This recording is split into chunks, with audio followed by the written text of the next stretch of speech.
free practice. Jadi kualifikasi dan free practice mereka best time terbaik wajib mereka ikuti.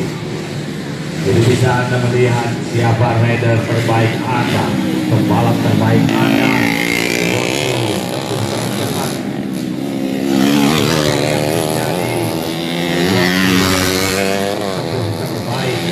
Bisa Anda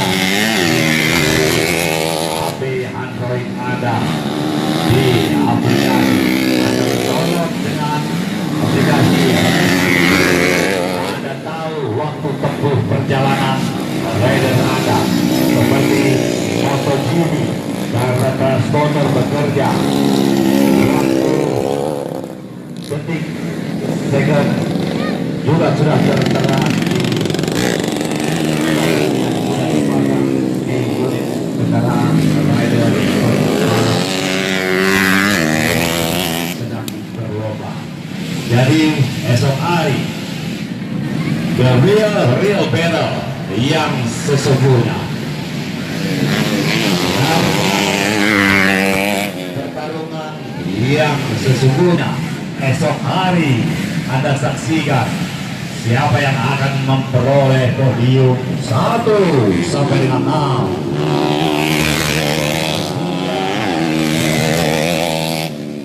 Ini aja bersama dengan radiasi tentunya dan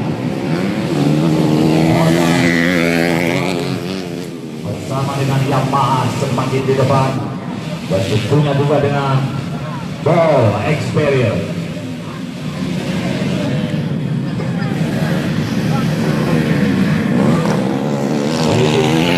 Sepertinya ada rider yang terjatuh. Mohon kerjasama tim medis, luar biasa tim medis yang bekerja bertugas pada sore hari ini dari pagi sampai dengan sore, begitu respect dengan eksiden langsung mengevakuasi